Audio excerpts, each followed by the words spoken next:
Жалпы киноға түсу үшін қандай таныстар керек деген. Даже продюсеры или режиссер думает, так, я сейчас возьму этого известного блогера, и мы соберем кассу. Кімге аудиториясы әсерінен көп, солардың барлығы қазір басты рөлді алып киноға ойнап жатқандар бар. Тот же блогер, тот же певец, у него должны быть какие-то, не знаю, регалии или какой-то опыт. Ақша жағынан болса жоқ автомат.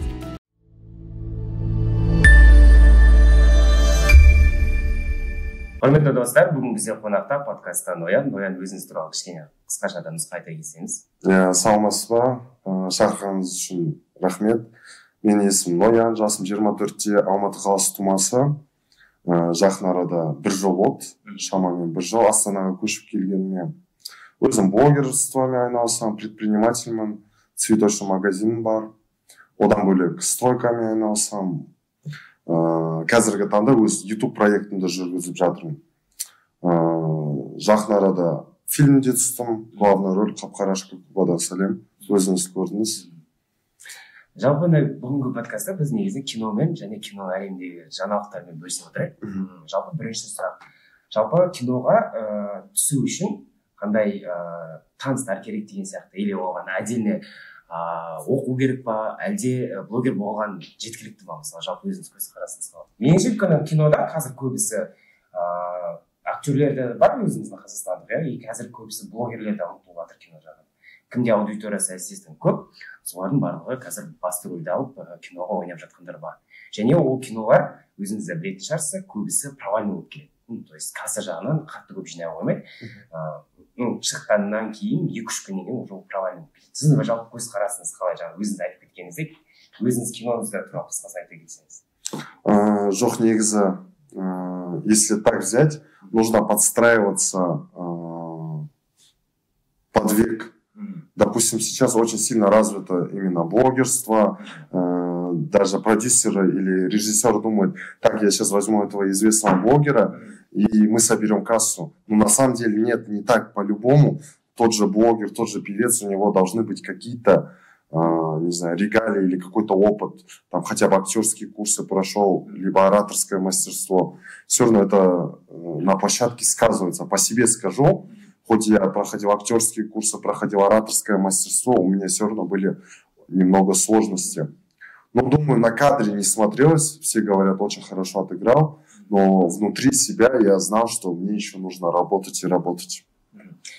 И ты как раз отснял фильм, то есть отснялся в фильме, да, потом ты делал в Астане кинопоказ. Да. Негізі жалпы Астанада өзіңіз білесіз, кинопоказдар жиі болады. Көп бола қоймайды, да? Барлығы Алматыға ұмтылады. Енді Алматыда адам көп деген сияқты, блогерлер көп, танымал әншілер, актерлердің барлығы сол жақтан болғаннан кейін Астанаға көп акцент бермейді негізінде. Сіз кинопаркта өзіңіздің киноңызға Ерлан Бұқарбаевтан қателеспесем рұқсат алып неңізді кинопоказыңызды жасадыңыз. Жалпы шығын жағына келген кезде жалпы сондай өзіңді ақтадың ба деп ойлайсыз ба? Негізі ақша жағынан болса жоқ автомат. Ақша жағынан минус. Бірақ мен оны шын айтсам достарым үшін істедім. Өйткені Астанаға кинопоказ Алматыда болды. Сосын қайтып келдім Алматыға, Астанаға. Сол кезде достарым бәрі күнде кеттік бірге барып келейік сен фильміне, бұлай барайық. Общий санадым 18 рет өз фильміне барып келдім. Сосын кішкене ойлана бастадым, каждый мен былай бара беріп, дұрыс емес деп. И идея пришла фильм премьеру сделать. 5 күн ішінде ой келеді, так, премьеру фильма сделать, былай, представил это в голове и за 5 дней сделал премьеру фильма и довольно, думаю, успешно. И после того, как я сделал премьеру фильма в Астане, я смотрю, тикетон, да, касса взлетела, поднимается. Поэтому я считаю, что это после того, как я сделал премьеру фильма, касса немного поднялась. На 3-4? Не, на больше. А почему дальше не продолжили кинотуры сделать, допустим, в Караганде, в Шымкенте, как многие сейчас делают? Мен өзім бір байқағаным, да, я на казахском, на русском давайте, да. Мен өзім бір байқағаным, кино шыққан кезде, если киноның бас жағы уже провальный болатын болса, барлығы кинотур жасап кетеді екен, да. Недавно шетелде болғанда, да, ажиотаж болғанда адам саны. То есть адамдар киноға емес, актерлерді көру үшін, енді бұл да бір маркетингтің ходы ғой, енді былай қарап отырсаңыз. Неге сіз соны өзіңіз жалғастырып кетпедіңіз? Өзіңіздің сол киноңыз сол жерде жақсы біраз кадрларда көрдіңіз, жиі мида болдым, өзіңіз білесіз, иә. Сол кезде қалай ойлайсыз, кино турды алып кете берген кезде касса жағынан тағы көтеріледі ме сізде? Менің ойымша жоқ. Өйткені мен кинопоказ істегенде ол уже 3-ші апта болды, да? Уже оставалось там неделя. Поэтому уже поздно, думаю. Егер де в начале, только когда фильм вышел и начал бы тур по всему Казахстану, тогда, да, можно было до миллиарда дойти. Спокойно. Өйткені Қазақстанда бізде кинолар 4 апта тұрады, қателеспесем 1 айда. Бывает, иногда продлевает. Да, продлевает. Біздікі 5 апта тұр. Енді қараңыз, бізде Қазақстанда мен өзім білетін миллиард жинаған кассалардан да брат и брат 3, дәстүр фильмі, одан кейін Заманбай после жақында, одан кейін Тақтан деген болады, білесіз, который кассаның жақсы жинаған. Бізде көбінесе Бизнес по-казахски. Да, бизнес по-казахски и Келинка Сабина? Нет, это давнишний, то есть мен жақындағысын айтамын. Енді вообще киноға жиі барасыз ба? Актерлерді сіз киноға барған кезде, кино көрер алдында неге мән бересіз көбінесе? Мен мысалы киноға баратын болсам, Қазақстанның бүкіл киносына барып шығамын, негізінде қолдау керек деген сияқты бар. Екіншіден өзіме критик ретінде барамын. Мен біріншіден оны сюжетке қараймын, өте мән беремін, сценарийге, сюжетке и актерлердің ойнағанына қараймын. Жалпы. Енді сіздің фильміңізді біз енді 8-ден 10-дан 8 деген баға бердік. Енді жақсы ойлап шығарылған, сәл бір нәрсе жетіспей қалған сияқты моменттер болды.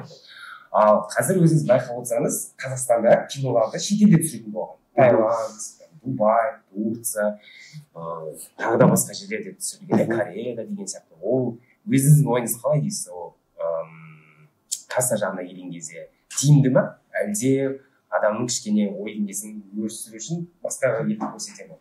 Но я думаю, немного краски добавляются, когда вот делают тур, допустим, в Таиланде, в Корее, в Америке людям становится интересно. Потому что, мое мнение, уже, допустим, бизнес по-казахски вышел там, в Казахстане, где там еще было, Турции. Людям уже не интересно именно сам сюжет фильма, но им интересно, что это снимается в другой стране, с другими нациями, с другими актерами, и это добавляет краски. Я думаю, поэтому бизнес по-казахски так стреляет. Все хорошо. Они, мое мнение, они могут сейчас весь мир объездить, у них касса постоянно будет одна и та же. Да, ну сюжет как бы сильно не Сюжет не меняется. Да, сюжет Но не... мне бы хотелось, чтобы в нашей стране выпускались серьезные фильмы. Например, вот как «Выживший» или «Волк Уолл-стрит». Мне нравятся более такие, или этот, как называется, не только классические, такие, более, чтобы там в кадре были необычные люди, там, необычной внешности, в хорошей физической форме. То же самое этот взять, как это называется, где Том Харди играл, где они все таких в спортивках, костюмах. Бизнесмены или... Я не помню. Там тренер еще был. Да? Как он назывался? Там про наркотики. Там снимается этот Мэтью МакКонахи, Том Харди. Я вообще не смотрел, кажется. Джентльмены. Вот. Да, который недавно вышел в кинотеатр, все. Я не смотрел, но я, по идее, часто смотрю казахстанские фильмы, или что зарубежные, так как у меня там проект, YouTube канал основан на этом. Енді сейчас Қазақстандармен көп түсіретін болған кинолар байқайтын болсаңыз, қазір Қырғызстанның кинолары Қазақстанда көрсетіледі, Қазақстан кинолары Қырғызстанда да көрсетіліп жатыр. Қазір енді бір сөзбен айтқан кезде, біздің тілмен айтқан кезде коллаборация дейді ғой, жалпы актерлермен, әншілермен бір между собой, режиссерлар деген сияқты. Сол Қырғызстандағы кинолар мен Қазақстандағы киноларда айырмашылықтар бар ма жалпы? Вы көргеніңіз болды ма негізі киноларда? Қырғызстанский кинолар көргеніңіз бар ма? Бір-екеуі болсын. Да. Мысалы бізде Қазақстанда самый топовый түсірілген Қырғызстанмен бірге «Приговор» деген фильм. «Приговор» көргем. Шыны керек, өте жақсы фильм деп ойлаймын. Андай жанры да күшті. На реальных событиях. На реальных событиях. У нас вот сондай фильмдер ұнайды. Андай не комедия, более серьезные фильмы, где там уже блогеры обычно не смогут сыграть такую роль. Там уже нужна прям актерская игра. Поэтому мне такие больше фильмы нравятся. Вот этот «Приговор», который вот они делали туры тоже по Казахстану, мы тоже участвовали, но такой вот для аудитории это прям зашло. Вот так, вау, вот все там смотрели, они там и улыбались, и плакали, что можно, силу эмоций. Мне думаю, что в Казахстане не хватает таких фильмов, потому что бізде қазір былай қарап отырсаңыз кинода байқайсыз өзі жалпы одно и то же актерлер көп. Мысалы кинотеатрға кіресің, афишаларға қарасаң, мына жақта да сол актер, мына жақта да сол актер. Қазақстанда одан басқа бізде актерлер жоқ сияқты көрінеді да. Мына жаққа қарасаң да сол актер ойнап жатады, мына қарашқа қарасаң сол актер ойнап жатады. Бізге не үшін олай деп ойлайсыз, жалпы актер неге дамытпайды бізде Қазақстанда мысалы? Мне, честно сказать, я тоже задавался этим вопросом, почему в Казахстане снимаются одни и те же актеры. У нас столько красивых людей, талантливых, просто человеку дай шанс, он стрельнет. У нас не дают шанс другим молодым. У нас очень много талантливых людей. Мое мнение, нужно не давать одним и тем же актерам одни и те же роли, потому что в перспективе у нас не будет роста, если у нас не будет новых актеров, новые лица, новые персонажи, я не знаю, как мы собираемся расти. Допустим, я не видел, что в Америке одни и те же актеры снимались у одного того же режиссера. Ну, они снимаются в блокбастерных фильмах. Да. Допустим, Марвел, да, вот если он сыграл, допустим, Железный человек, он и остается. То есть, ну, потому что, конечно, да, там это персонаж. А в других фильмах там разные актеры, да, вот, то же самое. Да, у нас в Казахстане барлығын бір жерге түсіріп жүре береді да, мысалы. И мысалы сол касса жағынан влиять ететін сияқты мен өзім жеке ойым. Да, мое мнение, почему так делается в Казахстане, те же продюсеры, те же режиссеры думают о кассе в первую очередь. Поэтому они стараются снимать комедию, то, что зайдет людям. Но они не думают о том, что нужно поднимать нашу киноиндустрию, брать новые лица. У нас одни и те же лица, и благодаря этому они думают, что касса будет выше. А как мы собираемся расти, если у нас не будет новых лиц, новые персонажи, мы не вырастем? Егер даже былай қарап отырсаңыз, даже совет программасында да актерлер түрлері бірдей бар.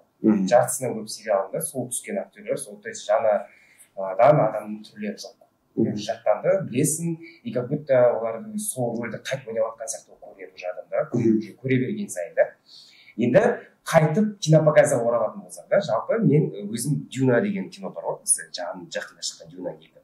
Соның Америкадағы кинопоказын көрдім. Мына жерде енді қызыл дорожканы жайып қойған, СМИ деген толып тұр, мысалы да, актерлер бір-бірден шығып жатыр, интервью беріп жатыр, келіп фотоға түсіп жатыр. Ал енді қандай да, ол жақта СМИді как-то превыше ставить. Мысалы актерлерден қарап жоғары қояды СМИ, өйткені біз ғой енді жаңалықтардың барлығын тарататын деген сияқты, информацияны беретін деген сияқты. Ал енді Қазақстанға келетін болсақ, бізде деген мысалы өзінде мысалы сізбен алып жатқан кезде келіп тұрса қасынан былай өтіп жатады, там брат давай қалайсың анау мынау деген кішкене сондай жабайылық демей ақ қояйын, сондай не бар. Мысалы осымен мен уже 28-ші кинопоказдарда болып шықтым, барлығында сондай. То есть нелерге, телеведущийларға, журналистерге бізге көп акцент бермейді. Сол келген қонақтарға ғана солар сторис түсірсе, сол бізді сторисқа отмечать етсе деген мақсатпен прям акцент соларға берді, бізге емес.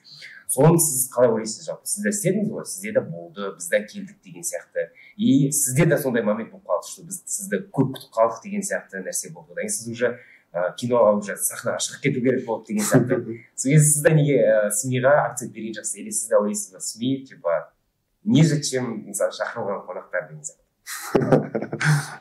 Ну и вопрос. Жоқ негізі мен перебью, просто мен Алматыда кинопоказдарда жүрген кезде, вот менде көріп отқан адамдар бар шығар, солар айтатын, неге осы бізді шегіп тастай береді? Потому что біз сол информацияны жеткіземіз, біз айтамыз адамдармен сөйлесеміз, келген қонақтардан интервью аламыз деген сияқты да. Вот, бізді шегіп тастайды. Но у нас не сильно развита именно вот эта, как сказать, сфера. Допустим, если Америку взять или Европу, даже Россию, журналисты, у них реально очень крутые эти, как сказать, показатели. У них там есть какие-то сайты, куда они выкладывают, там очень большая просматриваемость. А у нас в Казахстане я не видел, что там журналисты вложили, и это прям разлетелось по всему Казахстану. Ну, не в обиду журналистам. Поэтому больше идет акцент на блогеров, на медийных личностей, потому что, мое мнение, они выкладывают, от них больше идет, как сказать, больше результата будет, нежели, допустим, ты дашь интервью в СМИ. Ну, видишь, СМИ правду говорят, допустим. СМИ шындықты айтады. Ұнамаған кино ұнамады дейді, өтпеген кино өткен жоқ деп айтады мысалы, жалпы өзімдікі. Енді медийный личность болсын, басқа бір болсын, сенің көңіліне қарап айтады да ол нәрсені. Мысалы, ренжіп қалмасын деп, вау, ребята, кино топ, барыңдар деп, на самом деле өзі жарты. Мен талай көрген кинопоказдан, сөйтіп стористарын айтады.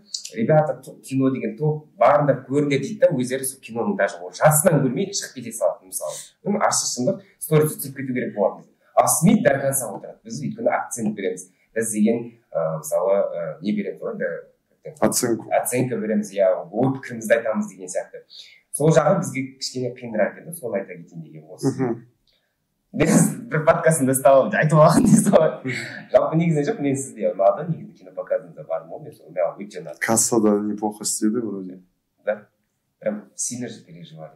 Енді алдыда жалпы қандай кинолардан бас тартатын едіңіз, немесе қандай киноларға вообще или бәріне согласие бересіз ба? Жоқ, бермеймін. Только главный роль ғой сол. Или андай бір культовый фильм болса, можно екінші планға түсуге. Бірақ андай массовка, сосын эпизод дегендерге мүлдем қарамаймын. Енді жалпы өзіңіз қалай ойлайсыз, қандай актерлермен үш топ актриса болсын, и актер болсын, қайсылармен коллаборация жасап кино түсетін едіңіз? Асель Сагатова. Біріншісі. Асель Сагатова. Сосын қатты танымаймын актер бармыз. Енді актрисаларды айтып кетейік біріншіден. Сол біреу Асель Сагатова. Асель Сагатова.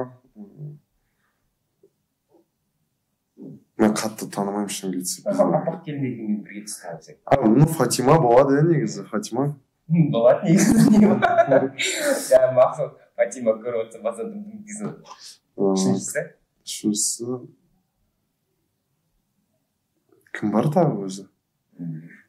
Анау Шахерезада ма? Бір блогерша бар ғой түсіп жатқан. Жаңа сен Шахерезада дейсің дейкен. Ал актерлерден келетін болсақ? Актерлерден келетін болсақ, сол баяғы біздің Қуандық аға өте күшті актер, ұнады. Заманбекті ойнаған кісі ғой. Заманбек, ол ойнады ма тоже? Сол кісі ойнады емес па? Походу. После подкаста қарайсыздар да? Походу Заманбекті ойнады, сол кісі әкесінің рөлін ойнады ғой. Я, Қуандық аға. Сосын...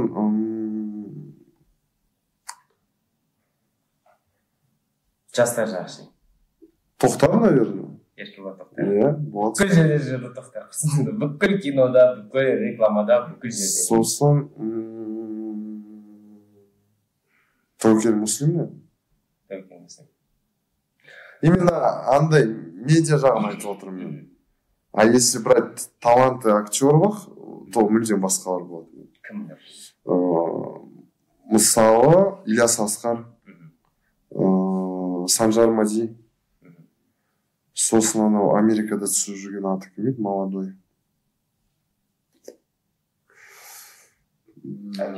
Америкада түсіп жүр.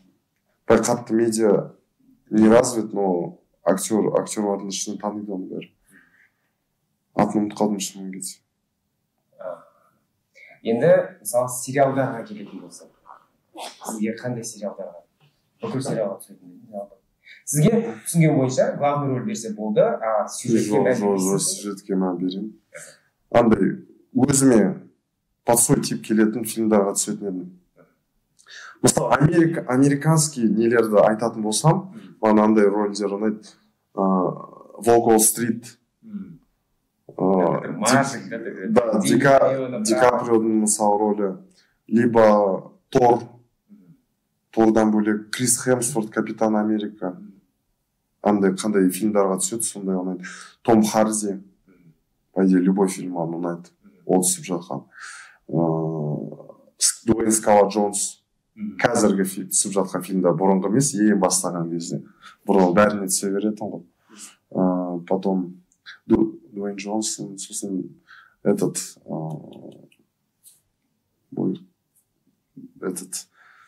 Джейсон Стэтхэм. X-Men ойнаған. Короче, андай более серьезный рольдар. Короче, убивать там, гулять дейсің. Жалпында түсіндім, да. Более такой серьезный, болса, ал сериалдарға келетін болсақ. Сериалдарға келетін болсақ. Қатты бой сериал. Дорамаға түсетін бе несі? Дорамаға түсесіз. Любовь, травма. Дорама сонда ма? Иә, өйткені бізде бір Қазақстан жаңалықты оқыдым жақында, Қазақстанның бір актрисасы ұмытқан бар. Netflixтегі сериалға түсіп шақырып жатыр, бумажный домдағы актерлермен түсіп жатыр. Сөйтіп сізге корейский жағынан санайтын дорамаға түсетін бе? Иә, түсетін. Ойнай аласыз да сол дорама жағын? Ойнаймыз ғой, керек. Ойнасыз қыздан дейсіз ғой. Сол жақсы. Енді жалпы сізде ойында сәл болса да опыт бар, Тайгер Фильмспен. Тайгер Фильмстен түсіндіңіз? Иә, Тайгер Фильмс кішкене. Қысқаша айта кетсеңіз, қалай вообще жалпы сол Капкарашқа сәлеміз құба қалай вообще келдіңіз? Қалай? Внезапно болып қалды ма или дайындалып? Внезапно болып қалды. Айтып Астықпай. Басымен кастингта болды ма, болмады ма жалпы, или сіз Мұхтар Барақта деген сияқты да аяқ астына ала салды ма сіз? Жоқ, негізі былай. Мен негізі киноға түсуді қанша бір 2 жылдай армандап жүрген. Цель болған киноға түсем деп. Бірақ андай болды да, неге бармайтын, кастингтарға бармайтын, заявкаларды бермейтін. Сосын мен айтқам, міне өтініш бір маған келетін роль болса, айтыңызшы деп маған. Болды, хорошо. Где-то 1 жылдай уақыт өтеді да, и маған ноябрьде жазып отыр, міне осындай фильм, сен типажын кастинг өтіп көр деп. Сосын маған сценарий скидывать етеді, оқимын, андай видео түсіріп береді, үйдегі мамалар түсіріп береді да, жіберем. Сосын болды, все, подошли дейді, сізді аламыз осы фильмге. Утверждает, иә. Осындай договор жібереді, контракт подписал, сосын отправил. Не ожидал, шыны керек, андай өзім шок болып отырып. Сол момент маған разница болмады, қандай фильмде түсем. Главное сняться деген не болатын. Мақсат болды. Негізі күшті опыт. Қанша уақытта түсірді? 20 күнде фильмді түсіріп тастады. 20 күнде шок. 20 күнде. Мен ойламадым ғой тез түсіретін. Мен ойлағанмын ғой фильмдер жарты жылда. Сол кино бір жерде ғана түсірілген болып тұр ма сонда? Жоқ. 20 күнде болды. Разный жерде түсірілген. Бірақ мынандай тез кино түсіреді деп ойлап отырмын. Мен ойлап жүрмін ғой. 15-20 күн фильмдер түсіреді екен, оказывается. Мысалы, мен қазір киноны басқаша қараймын. Мысалы, бұрын зритель сияқты қарайтын ғой. Қазіргі таңда, мысалы, фильмдарға барам, уже басқа көзқараспен қараймын да, өйткені мен өзім сол кухнясын білем да, сосын отырған кезде уже понимаю, қалай түсіріледі, мына жерде қанша не болған сцена, мынаны қалай түсірілді. И кішкене қиын да зритель сияқты уже қарауға. Сол жағда кішкене қызық болып тұр өзіме. Сіз жақында осы кинопоказдарда бардыңыз ғой, неше 2 кинопоказдар? Иә, шақырдым. Жалпы қалай сол кино? Шыны керек, қарамай кеткен. Көрдіңіздер ма?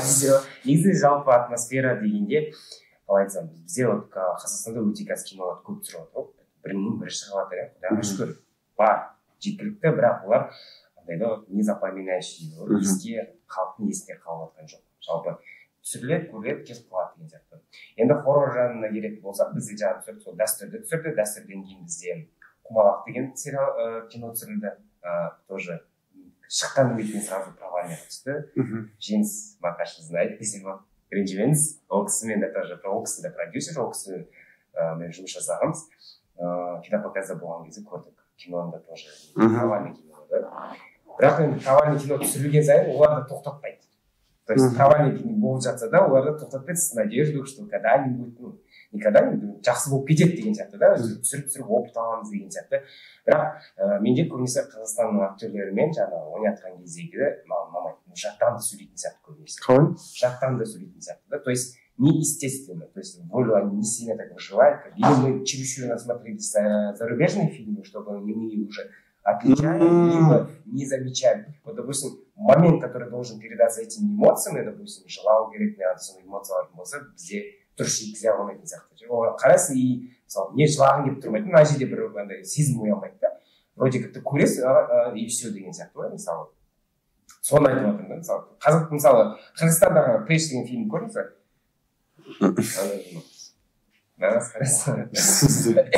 сол кинода вот эксперт киноны шақырып отқан сияқтысыз ғой. жоқ, жалпы негізінде енді мен кинода шыны керек біздің түсірген фильмдерін особо қарамаймын.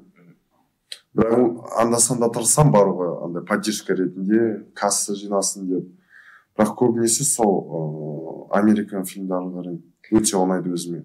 Сіз айтып кеткендей, маған біздің несі ұнамайды да, актерлардың ойына сразу андай түр беріп қояды, что как будто это наиграно. Нету вот это по-настоящему. Мысалы, мен недавно бір сериал көрдім да, эскорт па или по вызову этот. Екіншісін түсірген ба? Жоқ, который Россияда. Біздің актер, біздің Қазақстанның актері. Нет. Звонок по вызову МАЗ. Этот привычный снимается сериал. Сериал көрмедім. Привычно снимается. Это в Шымкенте он родился, ну, конечно, он россиянин себя считает, но не факт. Вот он нереально отыгрывает, вот реально. Сенің қаласында, что реально там происходит какой-то трэш. И я взял, прям такой же один в один сняли наши эскортницы. Блин, ну честно, без обид, кто там снимал, вообще смотреть не хочется. Там у меня пару подруг снимается, актриса Бобрах, мне не зашел. Мне как есть, мне всегда честно, а там мне не нравится, я скажу, не нравится. Кто бы там что ни говорил. Чем именно вам не зашло? Ну вот, наигранность здесь. Просто я посмотрел российский, да, вот этот сериал, и наш, ну, реально отличается уровень, там, на 3-4 головы выше. В России намного лучше снимают. Заочно еще бізде қазір Қазақстанда көбінесе блогерлер, содан кейін әншілер, олар барлығы сол режиссер, продюсер болып кетіп жатыр да, кино болып кетіп жатыр. Мысалы, Марғұлан сау кетшерсе, ол недегі оттегі деген фильм түсірді. Че, қалай стрельнул? Негізінде ол кино, мен сол кинопоказында болдым, жалпы мен өзім ойым пікірімді айтатын болсам, очоу түсіп жатты осы жерден жалпы. Очоу өзінің несін жақсы айнап шығарды, өте керемет. Бірақ қандай сюжетті, короче, чересчур драматизировать етіп жүрген сияқты да, короче. Потому что сен білесің, сол ондай адаммен ауыратын, сондай, который показывал баллонмен демалып жүрді, ауа жетпейді, өзі өкпелері демала алмайды, вот сондай адамдар негізінен олай жүре алмайды. То есть ондай ощущение де болмайды да. Типа не по-настоящему, да? Слишком драматизировать жүрген сияқты, бірақ кино бір қарауға пойдет. Оның қоймай, олар екінші кептік бәрін таста деген нені түсірді. Киноны түсірді, как раз Өзбекстандағысы супер келіншек деген түсірген актриса бар ғой, сонымен главный актрисамен сонымен бірге түсірілді. Бірақ өзім барып көрген жоқпын, осы уақытқа дейін де барып көрген жоқпын, бірақ рейтингке қарайтын болса 5-те 5, 6-та 5 деп тұр. То есть өте төмен. Біздікі 7-те 8. Да, білемін, 7-те 8 болып тұрды. Это хороший рейтинг. Да, это считается до конца болып тұрды, негізі 7-те 8 болып. Это выходит, мне повезло, да, что я сразу сондай актерлармен и сондай фильмді. Но видишь, мына жақта былай қарайтын болсақ, актерлерді тоже, мысалы, Өзбекстандағы супер келіншекті, оның бәрі танитын актрисалар жалпы да. Олар кинопоказдарды Алматыда істеді, Астанада істеген жоқ, Алматыда істеді, вроде Адам деген навал болып келді.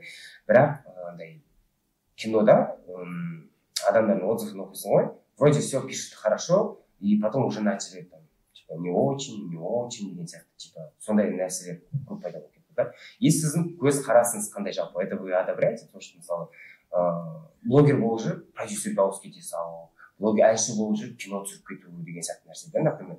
Мен кажется, бізде көбінесе қазақстандықтар сонда кішкене лишь ақша істеп қалудың амалы деп ойлаймын да. То есть ақшаның көзі қай жақта, сол жаққа қарай кете беретін сияқты деп ойлаймын өзім. Потому что мен өзім пікірім сондай, мысалы оны оқу керек, оны талай жылдар зерттеу керек деген сияқты, ол кино түсіру болсын, даже продюсерліктің саласында болатын болсын. А бізде ақша көзін көру сол ма, сол жаққа кете беретін сияқты деп ойлаймын өзім.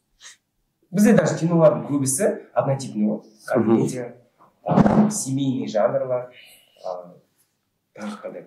Ну, мысалы, оны я никак это критиковать не смогу, потому что народ поддерживает это. Раз народ ходит на фильмы, значит, они поддерживают такую систему. Если прийти к тому, чтобы расти в киноиндустрии, это, конечно, неправильно. если с точки зрения профессионализма смотреть, потому что у нас даже эти КВНщики могут сценарий писать, а в Америке у них есть, как сказать, свое сообщество сценаристов. Только сценаристы могут писать сценарий. Допустим, там не может КВНщик прийти написать сценарий на фильм в Америке. Если с этой точки зрения смотреть, то, конечно, это неправильно. Но раз народ поддерживает, народ смотрит таких актеров, почему бы нет? Значит, сам народ желает этого. Да, мен мысалы егер өзімді сәл кішкене кино жағына хабарым болмаса, мен айтатынмын, неге жаман, жақсы, өсіп жатыр, өніп жатыр деген сияқты да. Бірақ өсіп өніп жатуымыз жақсы ғой, бірақ біз некачественно өсіп жатыр. То есть түсіріп жатыр, сапасы жоқ, бірақ саны көп та, слишком кинолар, например. Лучше, мысалы, Америка, шет елдерде, Америка деп кеттік қой, негізінде шет елдерде, мысалы, қалай болады? Мысалы, сізді бір рөлге тағайындаса, сіз сол рөлді ойнап шығу үшін 6 ай немесе кем дегенде 1 жыл дайындық бересіз. Ол нені? Мысалы, сіз психтың рөлін ойнау керексіз ба? Сізге соны зерттейді, көрсеткізеді, апартады, соның мимикаларын үйретеді, мысалы. Мен бір сайтта оқыдым, мысалы, Америка Нью-Йорк Таймста жазылған сол бір актер өзінің киносына, мысалы, то же самое, Тор болсын, Халық болсын, любой бір кинода оларға дайындайды. То есть оларда, сен айтып отырсың, жаңағы кино бізде 15-20 күндерде түсіріп тастайды, максимум 2 айларда түсіріп тастайды, мысалы, жылдам түсіріледі деген сияқты. Ол жақтарда кино өте ұзақ уақыт. Мысалы, Дюна шықса, мысалы, 2021-де шықса, примерно, келесі екінші часть 2024-де шығады. 4 жыл аралық уақыт салынады да. Ал бізде, мысалы, бір кино шықса, 1 жылға жеткізбей, уже екіншісін шығарып жатады да, уже, мысалы. Соған мен сол мақсатқа ғана келіп айтып жатырмын, типа, некачественно, лишь бы түсіріп, ақшасын пайдасын көріп қалу деген сияқты нәрсемен дейді. Ал былай егер енді халық ретінде не қарайтын болсам, мен де құттықтаймын. Жақсы нәрсе, типа, дамып жатыр, өсіп жатыр деген сияқты. Ал бізге де осындай актерлерге де сондай нәрсе берсе, 1 жарым жыл, мысалы, сіздің де рөліңіз беріп жатса, сізге дайындалыңыз, сіз ойнайсыз осы рөлді, сізге осы рөлді ойнау үшін осыларды испытать ету керек деп, заранее дайындаласыз деген сияқты да. Сосын сіз, конечно, кадрда жасанды көрінбейсіз. Не наигранность, не естественность, ничего не смотрелось. Тут мое мнение, почему отличие американской киноиндустрии. В чем отличие американской киноиндустрии и казахстанской? Потому что, допустим, в Америке один актер за год, допустим, может получить 2 роли. Конечно, он на эту одну роль может готовиться, не торопясь, сам вживаться в роль. После роли отходить, отдыхать.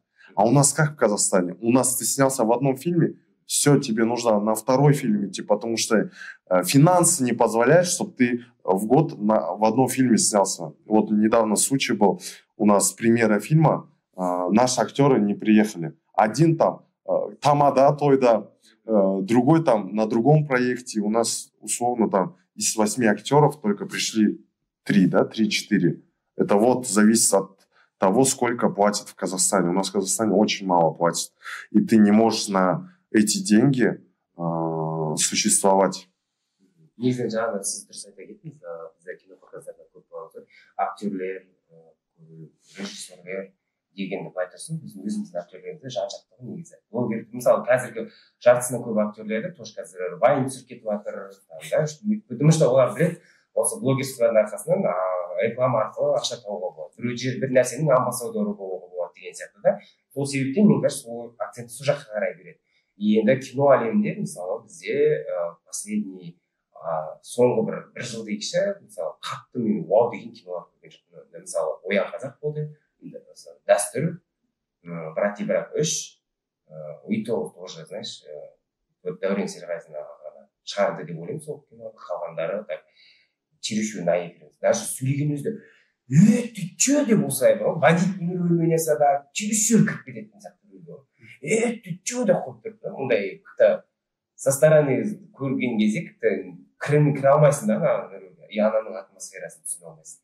Сол себептен менің өзім жалпы бұл подкастымда мақсаты сол да, негізінде айтқым келгені, актер болып қалса, режиссер болып қалса, продюсер болып қалса, сценаристмен қалса, әншімен, блогерлермен қалса, мен ойлаймын, біздің кино және даже мысалы индустрия дейді ғой, кино, мода, ән жағы бәрі қарқынды дамитын сияқты. Потому что бізде әншілер барады да актриса болып кете салады, актер болып кете салады, одан шығады да тойларда жүріп тамада болып кетеді деген сияқты да. То есть өз профессиясына беймәлім қарайды да, өз мамандығына беймәлім қарайды. Типа жан жақты болғанда дұрыс қой негізінде жалпы. Я не скрываю, это хорошо, если даже сіз, например, актерсіз, блогерсіз, бизнеске қадам басып жатсыз деген сияқты да, например. То же самое деген сияқты. Бірақ сіз этапно істеп жатқан нәрсе да сізде. То есть сразу бүйтіп кетіп жатқан жоқсыз, сіз уже ойлайсыз, мынау менікі емес деген сияқты. Солай істесе бізде ойлаймын кино бұрыннан рет дамиды. Егер мысалы сол актерлер өз актерлерге қалып, режиссерлар не істейтін болса, біз уже давно, я думаю, что уже сняли бы такие блокбастер фильмы. Это уже новый жанр, да, например, на равных собой технике түсірілмейді, например, деген сияқты көп нәрсе. Бізде Қазақстанда шынайы оқиғаға аз ғой кинолар түсірілген. Ал шетелде ол жақта көп. Еще мен тағы бір осындай жерде айтатын кететін нәрсе бар. Мен өзім жеке мнением да. Неге Қазақстанда мысалы Өзбекстан, Қырғызстан, түрік елді текше, солардың өздері Оскарлар бірден өтетіп алмайды екен дейді. Жақсы ғой. Мысалы шетелден мысалы Оскар береді, ол Оскар, там Грэмми, нелер. Неге Қазақстанда сол СНГ бойынша өздері сондай бір мероприятие жасамайды. Бір жылы Қазақстанда өтеді, екінші жылы Россияда болады деген сияқты, чередовать етеді деген сияқты да. И әр Қазақстанның кинолары барсын, сериалдары шықсын деген сияқты, ол мотивация болатын сияқты актерлерге де, режиссерлерге де да. Сондай нәрсе. Жақында мысалы бізде Алматыда қазір не болып жатыр ғой? Кинофестиваль болып жатыр ғой. Соя бара алмай қалдық. Негізі барған дұрыс. Жоқ, негізі сол кинофестивальді қарап отырмын да, андай өтірік шум дегендерді Инстаграм таныстарым салып жатыр, өтірік дауыс қосып отыр, андай адамдар шапалақтап отқан. На самом деле адам жоқ. Не үшін жоқ? Вот уже здесь вопрос должен быть, почему нету там людей?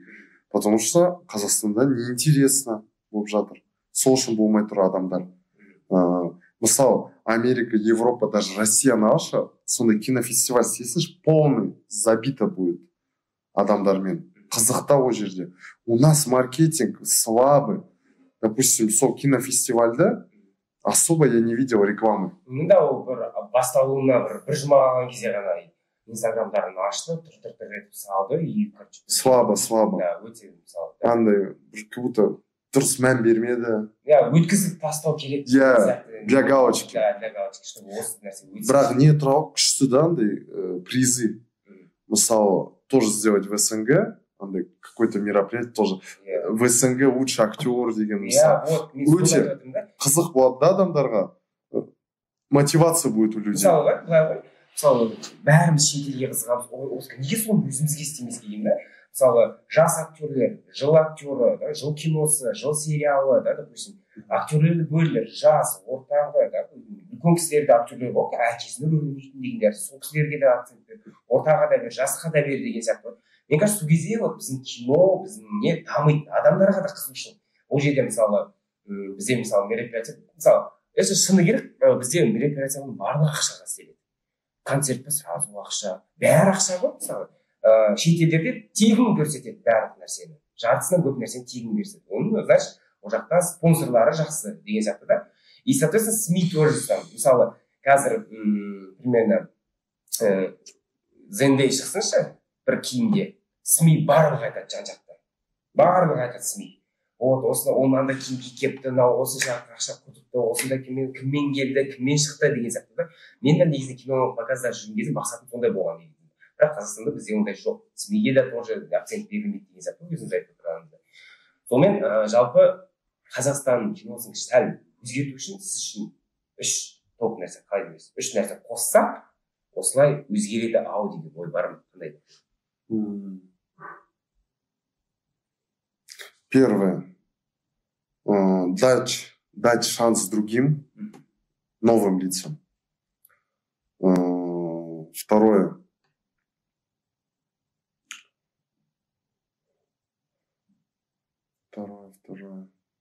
Өзіңіздің, может, опытыңыздан айтыңыз.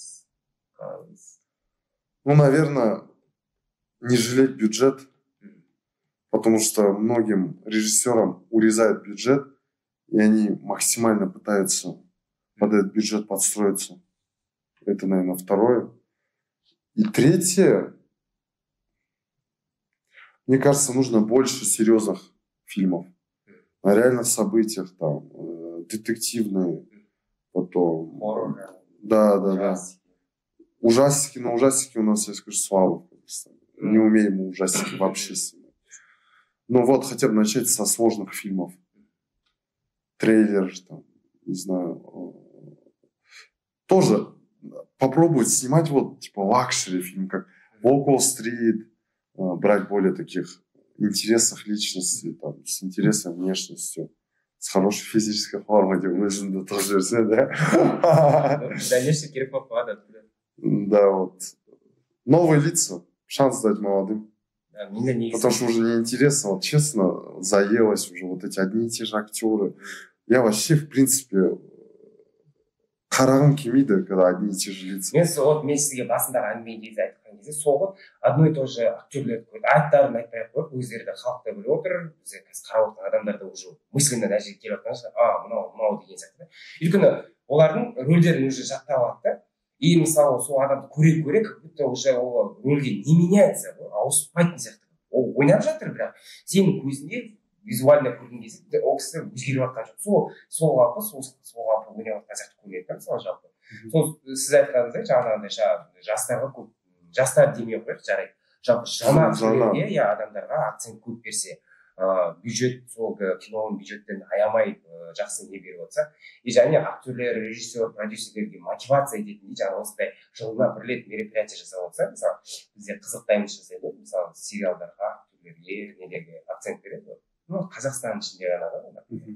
Ал когда уже глобальный СНГ деп сөйлеген кезде уже жақсы көрінеді, например.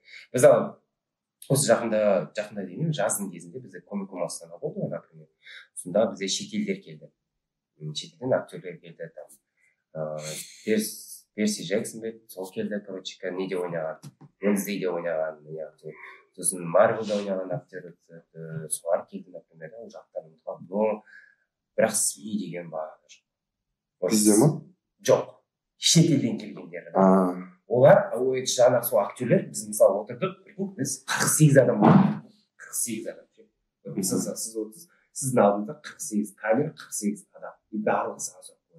Ол кісілер, сосын біз сұрадық, и ол кісілердің өздері де айтты. Қазақстанда СМИ, типа, дамымаған екен дейді сіздерге. Это 40. Я, типа, потому что мен Комик-кон туралы, Комик-кон Астана, жыл сайын болатын нәрсе. Ол Америкада да болады, ол мысалы Россияда да болады, бәр жақта болады. Қазақстанда екінші рет уже істемей жатқан. Сол кезде ол келген ғой, сол кезде типа СМИлер сізде очень слабый дейді, типа реклама жағынан, не жағынан дейді. То есть, бірақ ана жақта анау актерге болып шынымен тұру деп. Хотя ол кісі злодейлердің рөлімен, эпизодный рөлмен ойнаған еще актер ше, мысалы неде Марвелда ойнаған кісі ол. Ана білесің,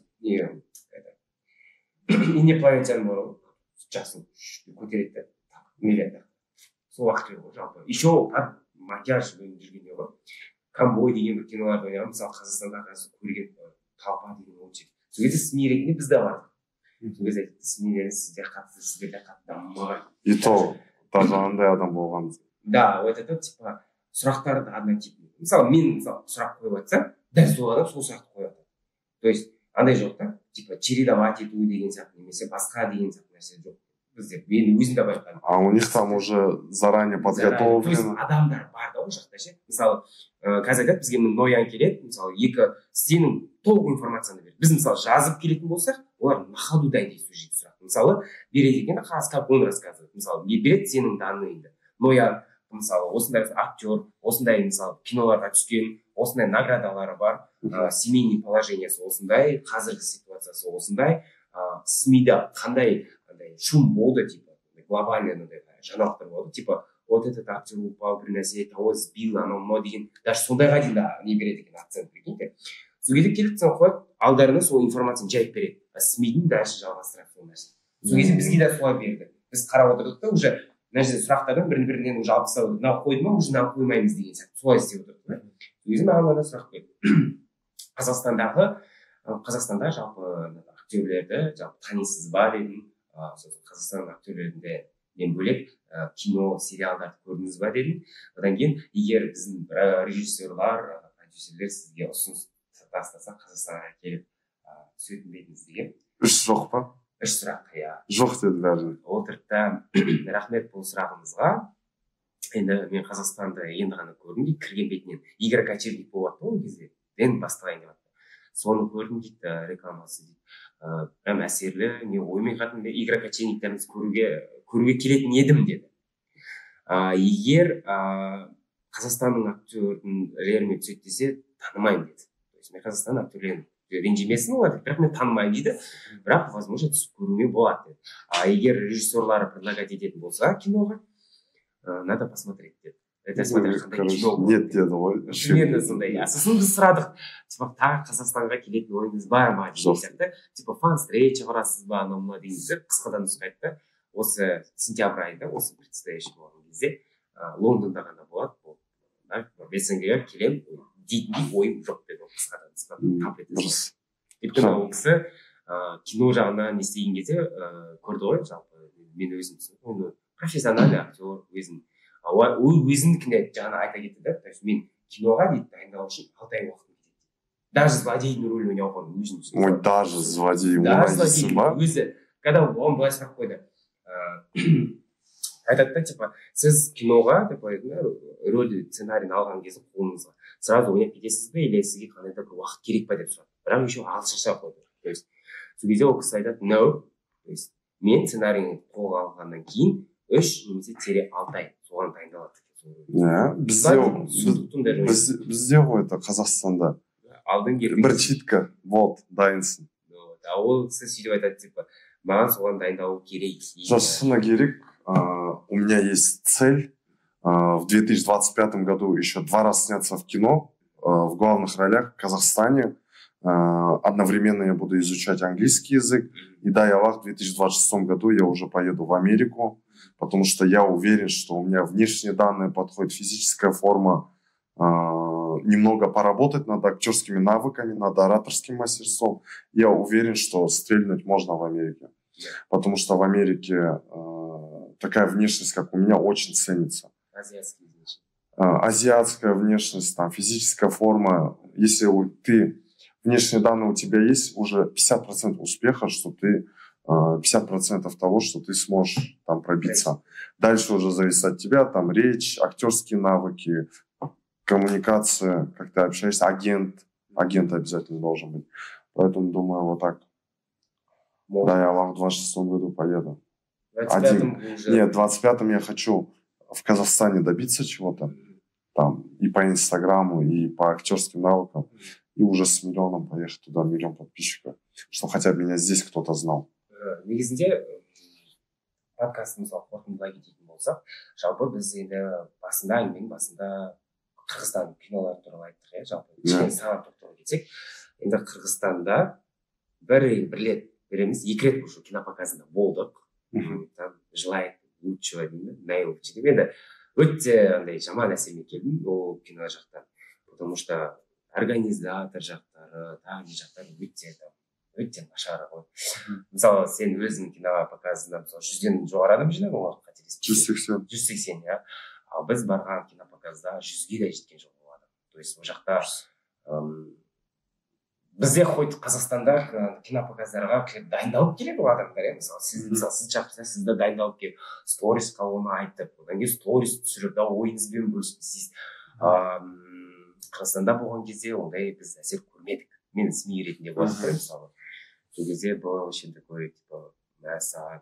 Сол кезде мен, мысалы, қазір айтып отырып қой, жаңағы қорытындай кетейік деген кезде, вот Қазақстанда кинопоказ мынандай екен, андай екен деген. Енді әр жақтың өз минусы, плюсы бар деген сияқты бар, иә. Мысалы, шетелде де минусы бар, плюсы бар деген сияқты. Енді сол кезде Қазақстанға келіп біз кинопоказды жалғастырып бастаған кезде мен айттым, бізде в плане оформления, в плане организации, в плане проведения данного мероприятия. И актеры, которые относятся к этому очень хорошо. То есть беймадан қарамайды, сразу не істейді, жақсы оймен келеді, да, жақсы оймен. Енді сен өзің айтқандай тоже көрсе де, ұнамаса да ұнады деп қойды, сондай ғой. пікірталас та болады, сол жағы ұнады маған. Соны енді қорытындылай кететін болсақ, жалпы өзіміз енді көргендер болса көрермендер Нояның киносын өзінің пікірлерін жазып кетіңіздер. Жалпы қалай, Ноя ойнап шығалды ма өзінің сериалы, то есть киносында? Сен өзің қандай баға берер едің киноңызда? Тек үшін 5. 5 па? Бірінші болғаннан кейін. Негізі былай, со стороны люди говорили, что хорошо сыграл, но я уже после того, как отыграл, я же актерские курсы проходил, и уже прошел 3-месячный курс у очень крутого наставника, и я начал замечать свои там, где минусы, столько минусов, но людям незаметно, кто не разбирается. У меня, допустим, в этом фильме не было много слов, они так нарезками. Здесь немного скажу, там немного, не было прям такой глубокого разговора, там, минутного, 2-минутного, что прям долго разговаривал. Как, допустим, мы сейчас. Да, если вот так было бы. Типа как отец, сын, да. Брат, братишка. Да, если вот так было бы, сложно было бы мне очень. Допустим, сейчас я еще хочу пройти, у него же уже более серьезный левел. Если я пройду его, думаю, в дальнейшем уже мне легче будет сниматься в фильмах.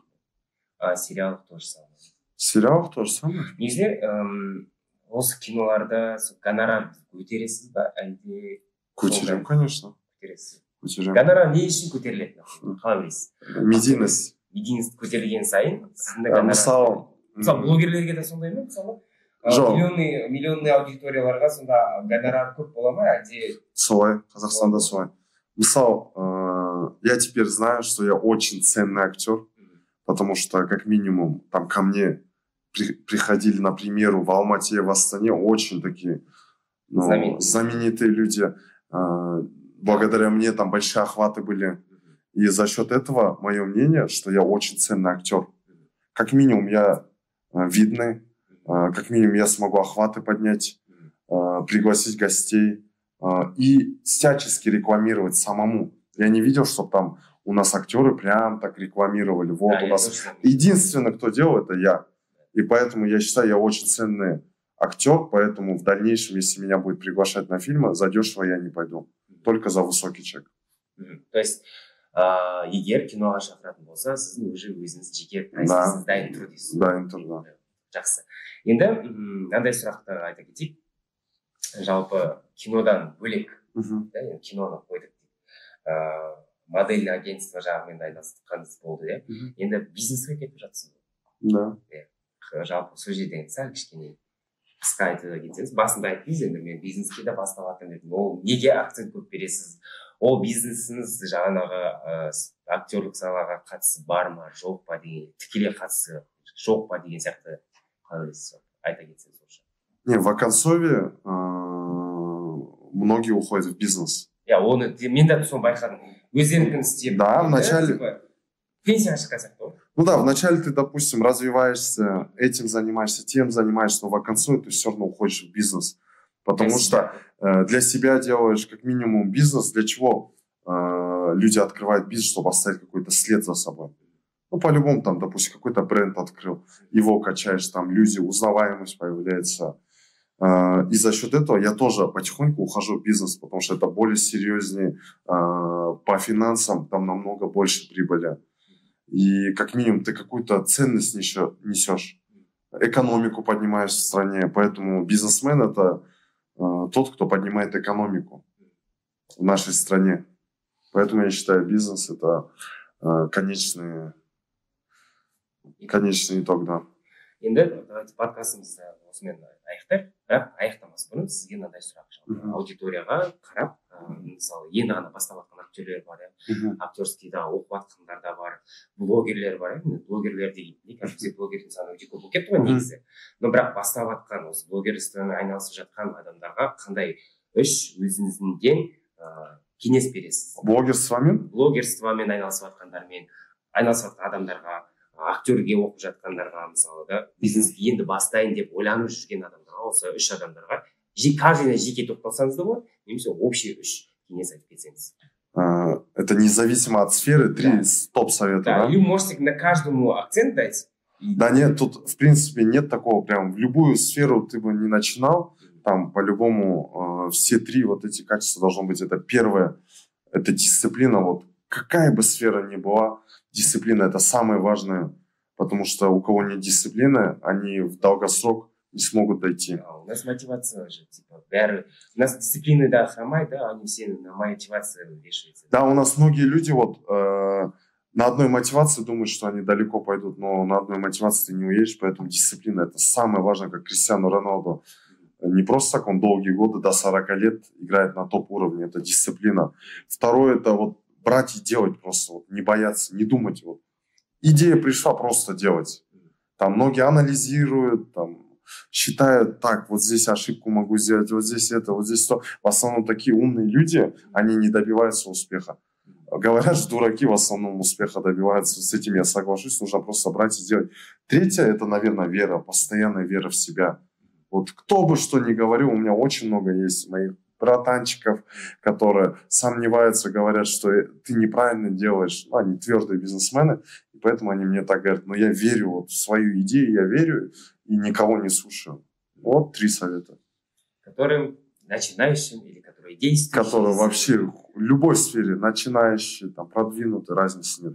Енді жаңа подкасттың басында айтып кеттіңіз, өзің бір тағы YouTube проектпен масаңдап жатырсыз. Да. Жалпы ол қандай акцент болады? Первое, это развивающий, қандай қателік не делать, там, какие топ-советы тоже с очень крутыми бизнесменами, предпринимателями, политиками я буду снимать подкаст. Это мой личный YouTube проект. Плюс я сейчас собираюсь вести американское ток-шоу ретінде.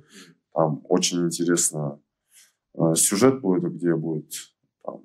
Но это уже потом увидите. Пока я раскрывать контекст не хочу. Хорошо.